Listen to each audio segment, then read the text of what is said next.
బిడ్డలకు అన్యాయం జరుగుతుందని దాని ఒక ఉద్యమంలాగా తీసుకున్నారు. ఆ రోజు తెలంగాణ ఉద్యమంలో పెద్ద ఎత్తున తీసుకొని యువతనంతా ఇన్వాల్వ్ చేసి 14F తీసేసేంత వరకు కూడా ఉద్యమాన్ని చేస్తున్నారు ఆ రోజు. అదే కాకుండా బతుకమ్మను బోనాలను కూడా ఉద్యమంలో భాగస్వామ్యం చేసి తెలంగాణ ఉద్యమాన్ని నడిపించారు కేసీఆర్ గారు. నిజంగా ఈరోజు ఆలోచిస్తూ ఉంటే ప్రాణం పోయినా పర్లేదు తెలంగాణ రావాలని ఏదైతే కేసీఆర్ గారు అనుకున్నారో ఆ రోజు నీమ్స్లో అందరూ చెప్తున్నారు, డాక్టర్స్ అందరు ఎవ్రీడే చూసే వాళ్ళం ఎట్లా ఉన్నారు ఏమున్నారు కేసీఆర్ గారు అన్నప్పుడు చాలా కష్టంగా ఉంది, ఆరోగ్యం బాగాలేదు, లాస్ట్ ప్రాణం పోయినా పర్లేదు అంటున్నారు, మీరెవరైనా ప్రభుత్వం నుండి వచ్చి చెప్తే బాగుంటుంది అన్నప్పుడు నన్నే పంపించారు కేసీఆర్ గారి దగ్గరికి. నేను కేశవరావు గారు ఇంకా కొంతమంది వెళ్ళినట్టున్నాం. ఆ రోజు వెళ్ళినప్పుడు నిజంగానే కళ్ళల్లో ప్రాణాలు ఎప్పుడు పోతుందో అన్నట్టు అంత దీనంగా బెడ్ మీద చూసినప్పుడు బాధ అనిపించింది. అన్న మీరు విరమించండి నిరాహార దీక్ష అంటే ప్రాణం పోయినా పర్లేదు కానీ నేనైతే దీక్ష విరమించను, మీరు పైకి ఇన్ఫార్మ్ చేయండి, తెలంగాణ వస్తే చాలు, నాకు ఈ పార్టీ వద్దు ఉద్యమం వద్దు నాకు పేరు కూడా వద్దమ్మా, తెలంగాణ రాష్ట్రం వస్తే చాలన్నారు. కానీ ఆ రోజు మళ్ళీ ఆ రోజు పోస్ట్పోన్ చేసిన సందర్భంలో శ్రీకృష్ణ కమిటీ అని ఫామ్ చేశారు. శ్రీకృష్ణ కమిటీ ఫామ్ చేసిన తర్వాత అస్సలు కేసీఆర్ గారు ఉద్యమాన్ని నడిపించారు, అందరిని ఇన్వాల్వ్ చేశారు, అన్ని పార్టీలను ఇన్వాల్వ్ చేశారు, అన్ని సంఘాలను ఇన్వాల్వ్ చేశారు, అన్ని కులాలను ఇన్వాల్వ్ చేసి సకల జనులను అందరిని ఇన్వాల్వ్ చేసి తెలంగాణ రాష్ట్రాన్ని సాధించే దిశగా పోయిన సందర్భంలో చాలామంది అమరులై ఉన్నారు. వాళ్ళందరి త్యాగం కూడా ఎప్పటికీ మర్చిపోము, ప్రతిసారి వాళ్ళని గుర్తు చేసుకుంటుంటాం.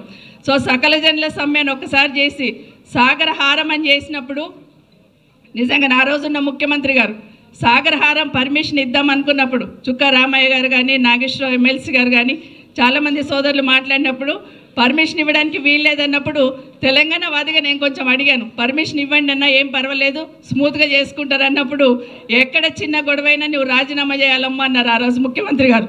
ఆ దాన్ని కూడా కన్విన్స్ చేసుకొని పోతే నిజంగానే ఆ రోజు ప్రోగ్రామ్ అయితే 11 గంటల వరకు హైదరాబాద్లో ఎక్కడ చూసినా తెలంగాణ బిడ్డలు తెలంగాణ వాదులే ఉప్పెనలాగా ఉరికొస్తూ ఉంటే నిజంగా వణికిపోయినారు ఆ రోజున ప్రభుత్వం. ఆ రోజు ఇవన్నీ కూడా ఒకటి గుర్తు చేసుకున్న సందర్భంలో తెలంగాణ రాష్ట్రాన్ని సాధించిన రోజు చాలా సంతోషపడ్డాను. నిజంగానే చాలా గొప్పగా ఆ ఫీల్ అనేది ఎక్స్ప్రెస్ చేయలేకపోతాం. అదే కాకుండా మొదటిసారి తెలంగాణ రాష్ట్రంలో అసెంబ్లీ స్టార్ట్ అయినప్పుడు నేను బాధపడ్డాను, ఎందుకంటే నేను అందులో నేను భాగస్వామ్యం కాలేకపోయానని. నిజంగానే తెలంగాణ రాష్ట్రంలో అసెంబ్లీలో మళ్ళీ నేను అడుగు పెడతాననే లెవెల్లో అనుకున్న సందర్భంలో నా నియోజకవర్గ ప్రజలు నన్ను అక్కడ పంపించారు. నిజంగా వాళ్ళందరికీ ధన్యవాదాలు తెలియజేసుకుంటూ ఖచ్చితంగా తెలంగాణ వచ్చిన తర్వాత కేసీఆర్ గారు ఆరోటం చూశాను. ఒక 2 విషయాలే చెప్తాను. ఒకటి, కాళేశ్వరం లాంటి ప్రాజెక్ట్ కట్టున్నారు కేసీఆర్ గారు, ఈరోజు దాన్ని ఎట్లాగో విఫల ప్రాజెక్ట్ అని చేసే ప్రయత్నం చేస్తూ ఉన్నారు.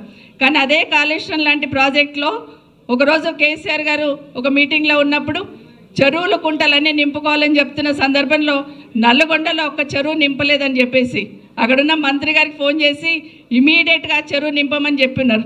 ఆ సందర్భంలో ఒకటి అడిగా నేను, అన్న మీరు కాళేశ్వరం పూర్తి చేశారు, పాలమూరు రంగారెడ్డి కూడా పూర్తి చేస్తే బాగుండేదంటే ఆయన ఒకటే చెప్పారు, నాది ఒకటే కళ, పాలమూరు రంగారెడ్డి కాళేశ్వరం పూర్తి చేస్తే ప్రతి ఎకరాకు నీళ్ళు అందించగలుగుతారు, రైతన్నలందరూ సుఖంగా ఉంటారని ఒకే కళ నాది అని చెప్పినారు కేసీఆర్ గారు.